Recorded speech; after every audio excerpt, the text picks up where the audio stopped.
Munhenzva bus from Cape Town yakatsva guys.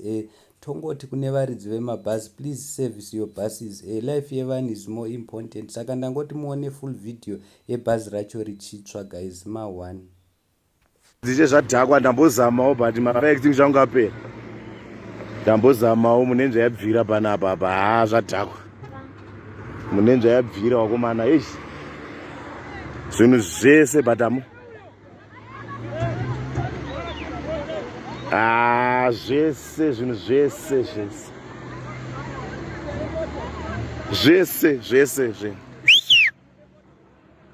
Iyo mna nepetrol inoputika iyo. Iyo bvisa mota.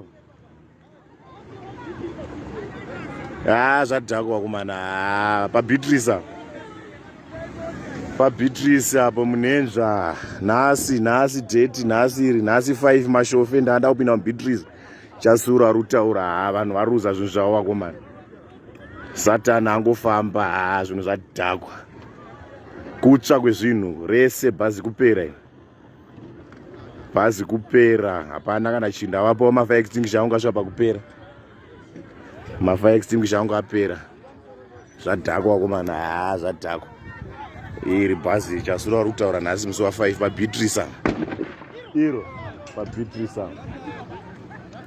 Putika apa. Zvafa. Zvazopera manje. Ama. Eish.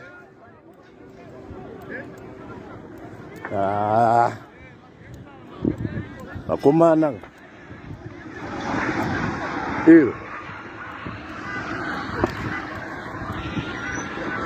Iyo.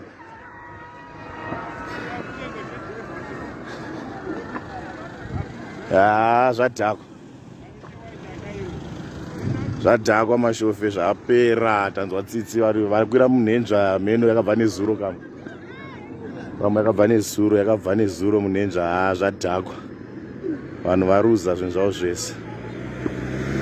Vanhu varuza. Zvakaoma.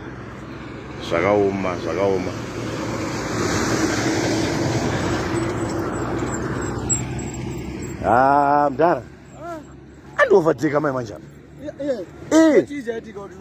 Itai. Ameno. Ni mafex jangu apera ndambozamawo but handisi. Tai. Zvakadhakwa. Vanhu zvinhu zvavo zvatsva wakomana. Zvadhakwa. I'm sure mazvionerawo mega guys. Bhazi ranzi rakatsvira kuBeatrice, asi tinongotenda Mwari nekuti hapana munhu akafa, asi vamwe vari kutanzi itaya rakablast. I don't know kuti munoti kudii, so please don't forget to subscribe to our channel.